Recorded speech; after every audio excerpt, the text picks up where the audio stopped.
اگه به چیزی که میخوام در ادامه بگم با دقت گوش کنی، بهت قول میدم شرایط مالی تغییر میکنه. ازت میخوام با دقت بهشون گوش کنی. حتی اگه شک و تردید داری، امتحانش کنی. سعی کنی یه مدت اینجوری زندگی کنی. سعی کنی یه مدت با این منطقها هر روز ذهنتو بزرگتر و بزرگتر کنی. بهت قول میدم شرایط مالی تغییر میکنه. چرا قول میدم؟ به خاطر اینکه برای من این اتفاق افتاد و دنیا به من نشون داد که وقتی روی باورهام کار میکنم، وقتی صدها رو میشکنم، وقتی محدودیت‌ها رو میشکنم، خود به خود شرایط مالیم رشد میکنه. راهها بهمون گفته میشه و تو مسیرهای قرار میگیریم که وضعیت مالیمون رو رشد میده.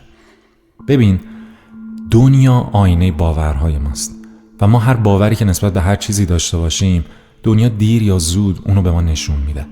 وقتی که من توی باورم احساس میکنم پول چیز مقدسی نیست، چیز بدیه، آدمایی که پول دارن آدمای بدی ان، آدمایی که از من و تو گرفتن، مثلا واسه خودشون جمع کردن، یا اینکه مثلا از نظر روابط اجتماعی سطحشون خیلی پایینه، دختربازن، پسربازن یا چیزای شبیه به این.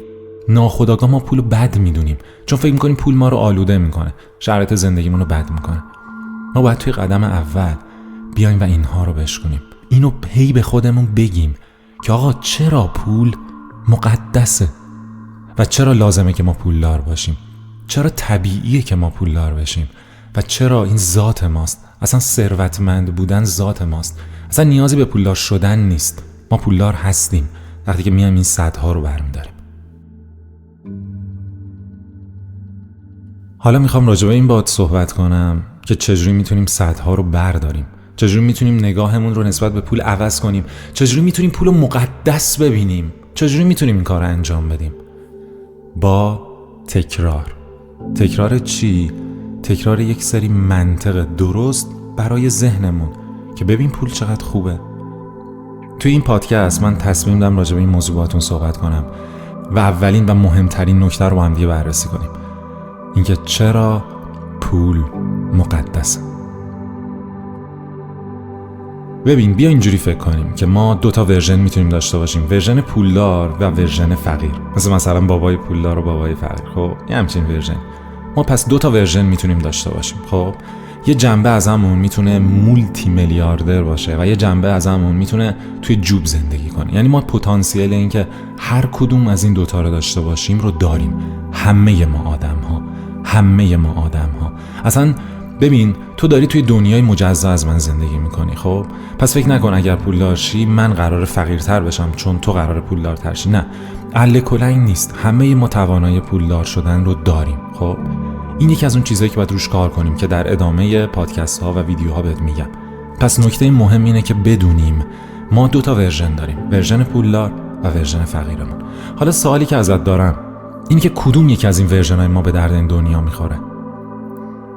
بهش فکر کن.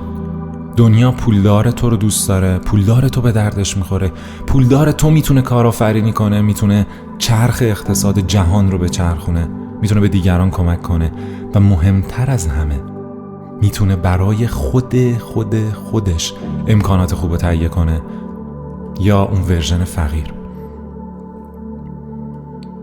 احتمالاً جواب تو اینه که ورژن پولدار دیگه. پس ورژن پولدار ما برای دنیا مهمه که ما پولدار باشیم. دنیا حساس روی این موضوع، دنیا میخواد که ما پولدار باشیم. و حالا میخوایم بریم سراغ این که چرا باید پولدار باشیم. ببین، پولدار شدن من و تو قطعیه، به خاطر اینکه ما اومدیم تو این دنیا که تجربهش کنیم ثروت رو. ما اومدیم تجربه کنیم، چیز غیر از این نبوده. ما اومدیم خلقش کنیم و با خلق کردن تجربه کنیم، ثروت رو تجربه کنیم، اینکه امکاناتی که میخوام توی زندگیم داشته باشم رو تجربه کنم. من اومدم اون گوشی که دوست دارم بخرم تو دستم باشه رو تجربه کنم. اومدم اصلا توی این دنیا هدف از خلقت اینه که تجربه کنم خودم رو، اون بی‌نهایت بودنم رو تجربه کنم. پس این خیلی طبیعیه که ما پولدار باشیم، چون ذات ماست، چون اومدیم که بگیم میخواهم و میشود. وقتی که من پول دارم میتونم برای خودم بهترین امکانات رو بخرم، میتونم بهترین غذاها رو با کیفیت ترین غذاها رو برای خودم تهیه کنم، میتونم بهترین لباسا رو بپوشم، سفرهای فوق العاده برم، توی ماشینای مدل بالا سوار شم، میتونم خونه خودم رو داشته باشم. به خاطر همینه که پول اینقدر مقدسه. پول مقدسه چون میتونم با خیال راحت زندگی کنم و از روز و شبم با خیال راحت لذت ببرم. پول مقدسه چون این امکان رو به من میده که بتونم برای خودم، مهمترین داراییم که خودمم، برای جسمم، مهمترین سرمایم، بتونم بهترین امکانات رو تهیه کنم. پس پول دقیقاً مثل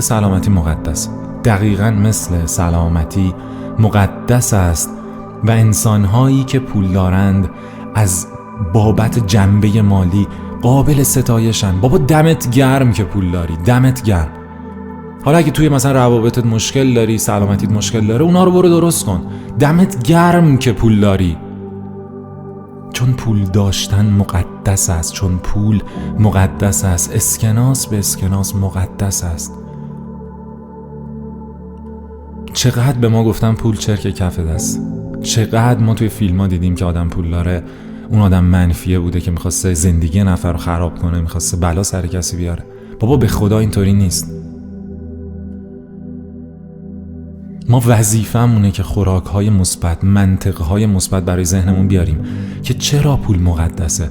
چون اگر پولو بد بدونیم، اگر چرک بدونیم، اگر فاسد کننده بدونیم، ناخودآگاه نمیریم سمتش. ناخودآگاه راههایی که میتونه منجر به این بشه که ما پول در بیاریم رو نمیریم سمتش، چون نمیخوایم فاسد بشیم.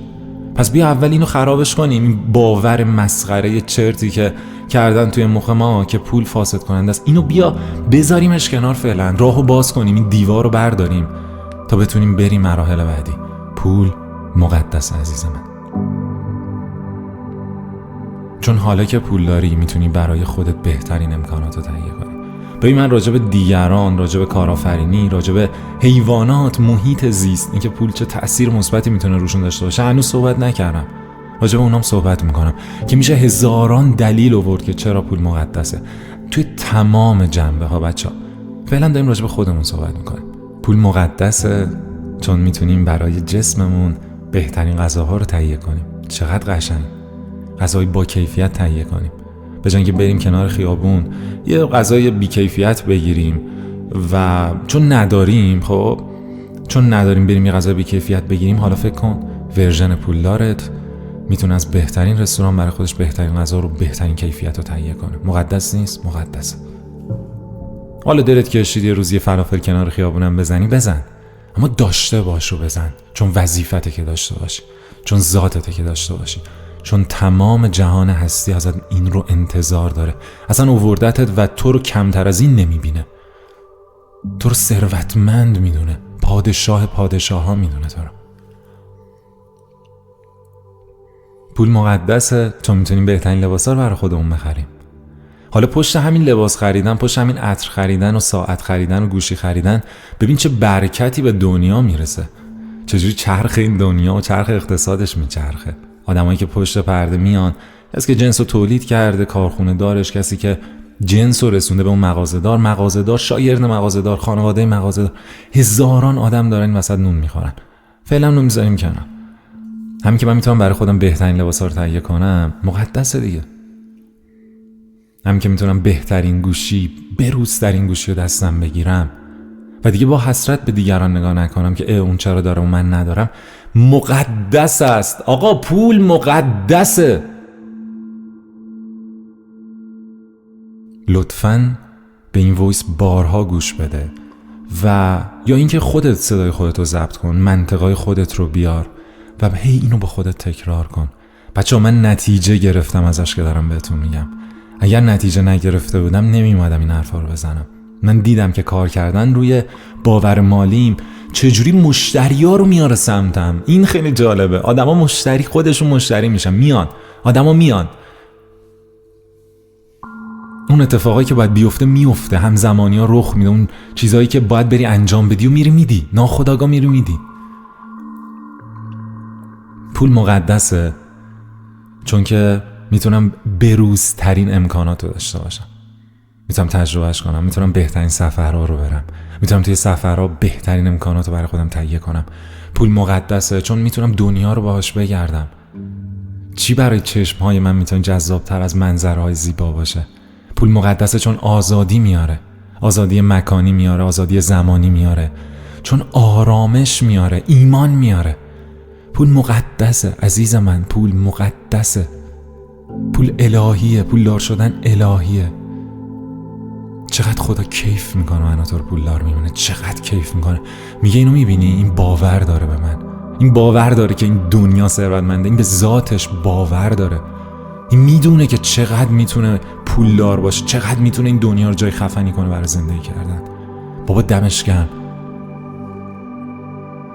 و اینو بدون که جهان عاشق ثروتمند شدن من و تو، عاشقشه. و این ذات ماست که ما ثروتمند باشیم. مثل یک جریان رودخونه‌ای که تو اگه یه پر رو بندازی روی این جریان رودخونه، خیلی طبیعی میره و میرسه به مقصد، اصلا هدایت میشه به سمت جریان پایین رودخونه.